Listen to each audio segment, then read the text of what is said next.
आसमां छूने की चाह, हर कदम एक नई राह। नमस्कार, स्वागत है आप सबका कीर्तिमान एकेडमी ऑफिशियल यूट्यूब चैनल पर।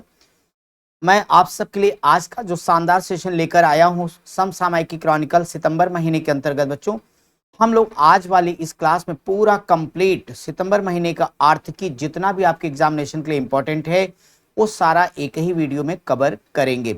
और ये सब कुछ कंप्लीट करने के बाद इस पर शानदार एमसीक्यूज भी हम लोग आगे पढ़ेंगे। पहले सारे कॉन्सेप्ट को अच्छे से क्लियर कर लेते हैं। तो आपको पता है कि आगामी आप चाहे UP PCS RO RO exam में आप जोर शोर से लगे हैं, तो आपका अपना ये चैनल भी कंटिन्यू जीएस के प्रत्येक पार्ट के साथ सीशैट का पोर्शन के अलावा आपकी अलग से हिंदी करंट अफेयर्स की जो आपका एमसीक्यूज टॉप 20 क्लास के माध्यम से चीजें दी जा रही हैं। इसके अलावा बच्चों आपका पूरा पीवाईक्यू भी कंप्लीट हम लोग कर रहे हैं लगातार, के अलावा जीएस के प्रत्येक पार्ट की क्लासेस भी आपको दी गई हैं।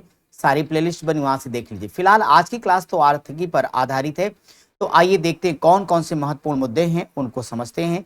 सबसे पहला जो मुद्दा आपके पास है वो है राष्ट्रीय फीडर मॉनिटरिंग सिस्टम। राष्ट्रीय feeder monitoring system control centre 25 जुलाई 2024 को आरईसी लिमिटेड के 55वें स्थापना दिवस पर गुरुग्राम स्थित आरईसी मुख्यालय में राष्ट्रीय फीडर मॉनिटरिंग सिस्टम एनएफएमएस के कंट्रोल सेंटर का उद्घाटन किया गया। विद्युत मंत्रालय, महत्वपूर्ण बात यह विद्युत मंत्रालय की यह एक प्रमुख पहल के रूप में है। एनएफएमएस देश भर में लगभग 2.5 लाख फीडरों यानी 11 केबी आउटगोइंग की वास्तविक समय की बिजली आपूर्ति और बिजली कटौती की समग्र और विस्तृत जानकारी तक पहुंच प्रदान करता है। यह प्रणाली हितधारकों को सूचित और कार्यान्वयन के योग्य निर्णय लेने में सक्षम बनाएगी। इससे वितरण कंपनियों डिस्कॉम में पारदर्शिता, दक्षता और जवाबदेही आएगी और अंततः अंतिम उपभोक्ताओं को बिजली आपूर्ति की गुणवत्ता और विश्वसनीयता में सुधार होगा। इस परियोजना में 87 डिस्कॉम के साथ मास्टर और ट्रांजैक्शनल डेटा का एकीकरण भी शामिल है। आरईसी लिमिटेड की एक सहायक कंपनी आरईसी पीडीसीएल ने 24/7 निर्बाध बिजली आपूर्ति प्राप्त करने के समग्र उद्देश्य के साथ राष्ट्रीय स्तर पर बिजली की गुणवत्ता और विश्वसनीयता की निगरानी के लिए एनएफएमएस को विकसित किया है। तो हमने एनएफएस के बारे में जान लिया। ये बिजली से जुड़ी हुई आपकी व्यवस्था बहुत ही शानदार स्टूडेंट है ये। चलिए अब हम लोग देखेंगे आरईसी लिमिटेड। आरईसी लिमिटेड, अभी आरईसी लिमिटेड क्या है तो पहले तो जान लीजिए इसकी जो स्थापना हुई थी 25 जुलाई 1969 में हुई थी। और आरईसी पूरे भारत में बिजली क्षेत्र के वित्त पोषण और विकास पर ध्यान केंद्रित करती है। यह राज्य बिजली बोर्डों, राज्य सरकारों और केंद्रीय और राज्य बिजली उपभोक्ताओं को वित्तीय सहायता प्रदान करती है। यह उत्पादन, पारेषण, वितरण और नवीकरणीय ऊर्जा से संबंधित परियोजनाओं में संलग्न है। अगला पॉइंट हम लोग देखने वाले हैं, भारत की पहली एकीकृत कृषि निर्यात सुविधा।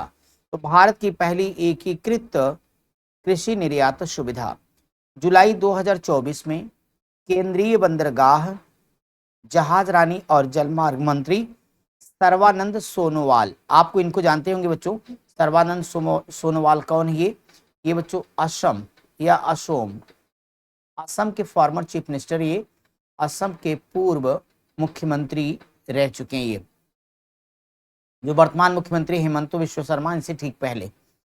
फिलहाल इसमें आपके ये हैं केंद्रीय बंदरगाह, जहाज रानी और जलमार्ग मंत्री सर्बानंद सोनोवाल ने जवाहरलाल नेहरू बंदरगाह प्राधिकरण JNPA की 34 मिलियन अमेरिकी डॉलर यानी 284.19 करोड़ रुपए की परियोजना को मंजूरी दी है।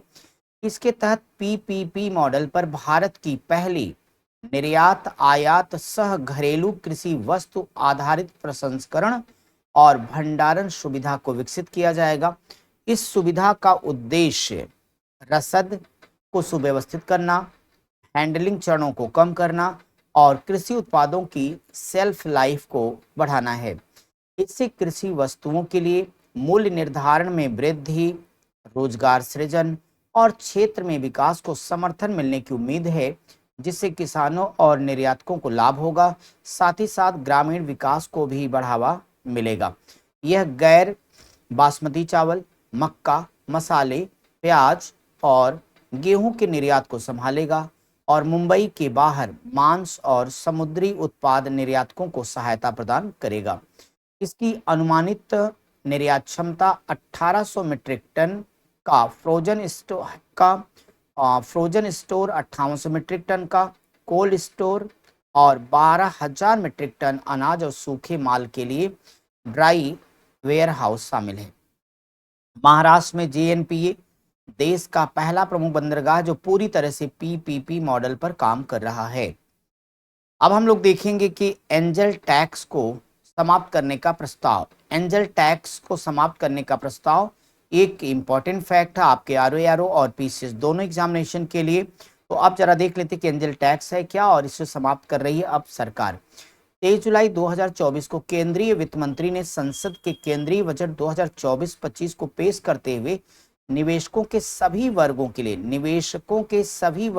लिए एंजल टैक्स को समाप्त करने का प्रस्ताव रखा। कौन से टैक्स को समाप्त किया जा रहा है भाई? तो ये है आपका एंजल टैक्स। एंजल टैक्स तो सरकार ने कहा निवेशकों के चाहे जिस वर्ग के निवेशक हैं, अब सभी के लिए एंजल टैक्स को हम समाप्त कर रहे हैं। गैर सूचीबद्ध कंपनियों द्वारा भारतीय निवेशकों से शेयर जारी करके जुटाई गई पूंजी पर एंजल टैक्स लगाया जाता था। अगर जारी किए गए शेयरों की कीमत कंपनी के उचित बाजार मूल्य से अधिक होती थी। यह कर आयकर अधिनियम 1961 की धारा 56(2)(7)(b) के तहत उत्पन्न हुआ है और इसको पहली बार 2012 में शेयर बिक्री के माध्यम से काले धन की लूट को रोकने के लिए पेश किया गया था। यह उचित बाजार मूल्य से अधिक शुद्ध निवेश पर 30.9% की दर से लगाया जाता है। इसका उद्देश्य उचित बाजार मूल्य से अधिक मूल्य पर किसी करीबी कंपनी के शेयरों की सदस्यता के माध्यम से बेहिसाब धन के सृजन और उपयोग को रोकना था। अब हम देखेंगे खनिज अन्वेषण हैकाथॉन का शुभारंभ हुआ है। अब ये क्या है, आइए इसके बारे में जानकारी लेते हैं आप लोग। 20 जुलाई 2024 को केंद्रीय कोयला और खनन मंत्री जी किशन रेड्डी ने हैदराबाद में खनिज खोज की नवोन्मेषी तकनीकी पर केंद्रित खनिज अन्वेषण हैकाथॉन का शुभारंभ किया है। इस कार्यक्रम का उद्देश्य भूभौतिकी डेटा संग्रह के लिए आर्टिफिशियल इंटेलिजेंस और मशीन लर्निंग जैसी उभरती प्रौद्योगिकियों के उपयोग को बढ़ावा देना है। जी किशन रेड्डी ने इस दौरान राष्ट्रीय जिला खनिज फाउंडेशन, डिस्ट्रिक्ट मिनरल फाउंडेशन के पोर्टल को भी लॉन्च किया। यह पोर्टल देश भर के विभिन्न जिला खनिज फाउंडेशन के बारे में जानकारी एकत्र करने के लिए एक केंद्रीकृत प्लेटफॉर्म है। कार्यक्रम के दौरान केंद्रीय मंत्री श्री जी किशन रेड्डी ने तेलंगाना में भू विज्ञान और खनिज संसाधनों की झलक और तेलंगाना में खनिज स्पॉटलाइट्स पर पुस्तक का विमोचन भी किया। अब हम लोग देखेंगे विझिंजाम अंतर्राष्ट्रीय बंदरगाह। विझिंजाम अंतर्राष्ट्रीय बंदरगाह क्या? विझिंजाम अंतर्राष्ट्रीय बंदरगाह 12 जुलाई 2024 को भारत ने केरल के विझिंजाम में अडानी समूह के नवनिर्मित अर्ध स्वचालित ट्रांसशिपमेंट बंदरगाह पर अपने पहले मालवाहक जहाज का औपचारिक रूप से स्वागत किया, जिससे देश के समुद्री रसद उद्योग को बढ़ावा मिलेगा।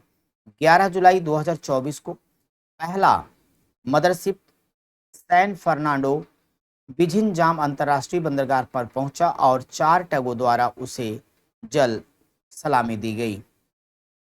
विझिंजाम अंतर्राष्ट्रीय बंदरगाह केरल के तिरुवनंतपुरम जिले के तटीय शहर विझिनजाम में स्थित है। कहाँ है?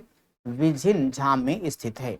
इसे डिजाइन, निर्माण, वित्त, संचालन और हस्तांतरण DBFOT के आधार पर एक सार्वजनिक निजी भागीदारी घटक के साथ साथ एक लैंडलॉर्ड मॉडल के तहत विकसित किया गया था। यह बंदरगाह भारतीय उपमहाद्वीप में एकमात्र एकमात्र ट्रांसशिपमेंट हब है जो रणनीतिक रूप से अंतरराष्ट्रीय शिपिंग मार्गों के करीब और भारतीय तटरेखा पर स्थित है। भारत का लगभग 95% विदेशी व्यापार समुद्री मार्ग से होता है, जो मूल्य के लिहाज से व्यापार का 70% है। लगभग 30% माल ढुलाई भारतीय प्रायद्वीप के दक्षिण में अंतरराष्ट्रीय शिपिंग मार्ग से होती है, जो विझिनजाम से केवल 10 nm दूर से गुजरती है। भारत के खुदरा डिजिटल भुगतान में व्यापक वृद्धि की संभावना। हाल ही में केरनी और अमेजन पे के द्वारा हाउ अर्बन इंडिया पेज शीर्षक के तहत किए गए एक संयुक्त अध्ययन के अनुसार भारत का खुदरा डिजिटल भुगतान 2030 तक दुगना होकर $7 ट्रिलियन का हो जाएगा। इस अध्ययन के अनुसार खुदरा लेन देन के लिए भारत का डिजिटल भुगतान वित्तीय वर्ष 23-24 में $3.6 ट्रिलियन का हो गया है, जबकि वित्तीय वर्ष 2017-18 में $300 बिलियन था। भारत में अभी देखिए, ये पॉइंट मोस्ट इंपॉर्टेंट है। भारत में यूपीआई लेन देन की शुरुआत कब हुई थी? 11 अप्रैल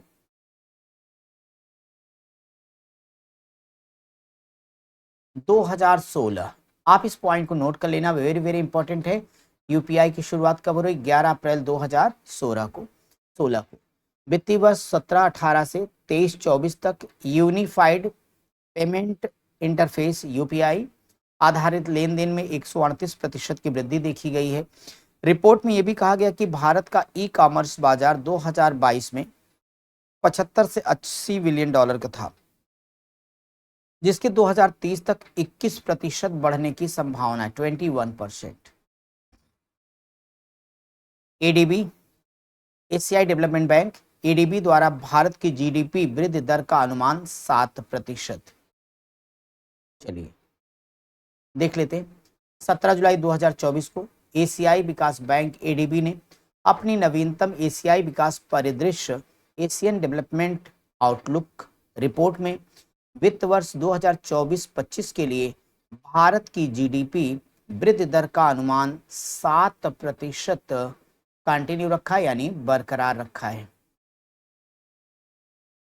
यह आईएमएफ के 7% के अनुमान के बराबर है, लेकिन आरबीआई भारतीय रिजर्व बैंक के 7.2% अनुमान से कम है। यहाँ पर एक बात याद रखिएगा कि भारत की जो जीडीपी की ग्रोथ स्टूडेंट्स है, यहाँ 3 रिपोर्ट आपके सामने हैं और ये आपके एग्जाम के लिए वेरी वेरी इंपॉर्टेंट, बार बार इन रिपोर्ट को पूछ लिया जाता है। पहली बात तो ये है कि भारत की जो जीडीपी है, भारत की जो जीडीपी है, यहाँ पर जो अनुमान व्यक्त कर रहा है, कौन कर रहा है? एडीबी। तो ये आपका एशियाई विकास बैंक है।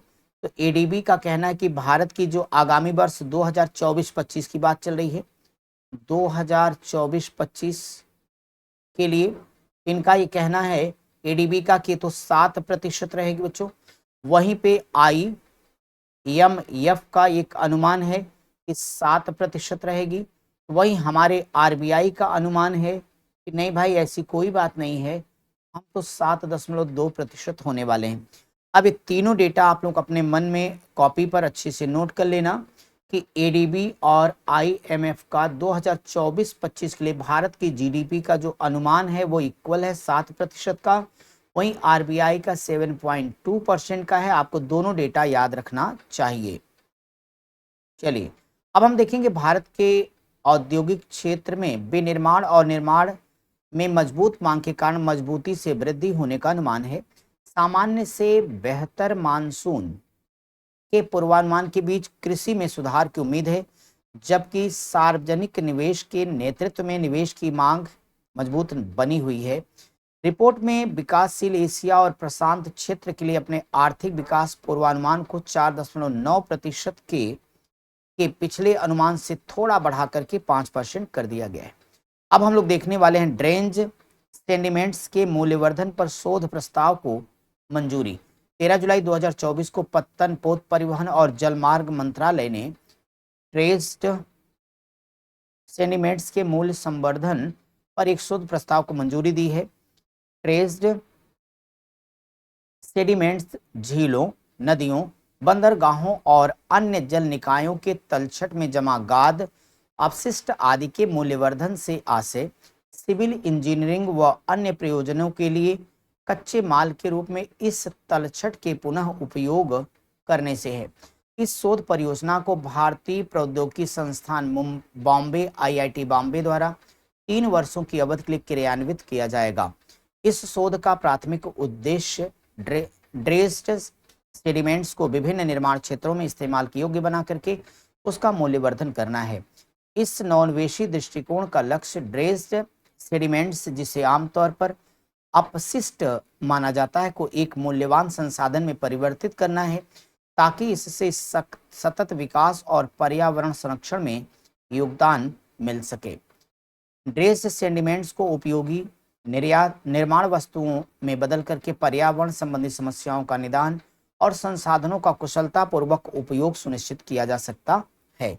यह प्राकृतिक संसाधनों पर दबाव को कम करने और अपशिष्ट को खत्म करने का एक अस्थायी समाधान हो सकता है। अगला हम लोग जानने वाले आर्थिकी बच्चों, भारत सरकार और ADB के मध्य में ऋण पत्र पर हस्ताक्षर हुआ है। तो जानते हैं क्या है। 2 जुलाई 2024 को भारत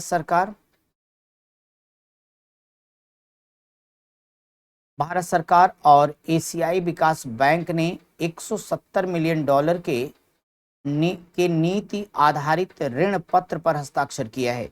ADB ने भारत की स्वास्थ्य प्रणाली को उन्नत करने और भविष्य की महामारियों से निपटने की क्षमता में सुधार के लिए नीति आधारित ऋण को मंजूरी दी है। इस धनराशि से सरकार की राष्ट्रीय स्वास्थ्य नीति 2017 के कार्यान्वयन में मदद मिलेगी। राष्ट्रीय स्वास्थ्य नीति 2017 का उद्देश्य सभी को गुणवत्तापूर्ण स्वास्थ्य देखभाल सेवाएं प्रदान करना है। एशियाई विकास बैंक के बारे में तो आप जानते हैं, फिर भी थोड़ा सा यहाँ बताता चलता हूँ। एशियाई विकास बैंक यानी ADB में वर्तमान में जो मेंबर्स हैं 68 है, कुल 68 सदस्य राष्ट्र शामिल हैं और जिनमें से इसकी जो स्थापना है वो आपका कब हुई थी, 49 तो स्थापना के समय से ही बच्चों हैं, वर्तमान में 68 हो गए हैं और ADB की जो स्थापना हो रही है वो कब हो रही है, 1966 में। एशियाई क्षेत्र से हैं, ठीक, कितने 49, जो ये 68 मेंबर्स हैं इसमें 49 कहाँ से हैं, एशियाई क्षेत्र से।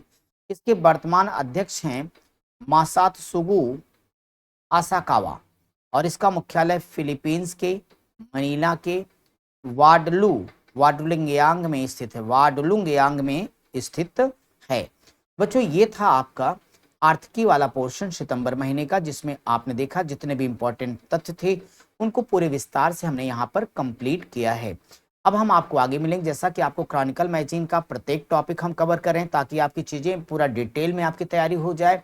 फिर इसके बेस पर हम क्रॉनिकल के बेस पर बच्चों जितना हमने पढ़ाया फिर उसका 1 लाइनर लेकर के आप ले आते हैं। इसके बाद योजना, विज्ञान प्रगति, कुरुक्षेत्र आपको अलग से पढ़ा रहे बच्चों, और जितना कुछ पढ़ाया इस सब के बीच में हम आपको MCQs भी लगातार इस क्लास के बाद कंप्लीट कराएंगे, पूरे सारे के सारे सवाल। तो करंट अफेयर्स की चिंता खत्म। हम मिलते हैं आपसे अगली क्लास में, तब तक आप सब पढ़ते रहिए, स्वस्थ रहिए, मस्त रहिए। Thank you.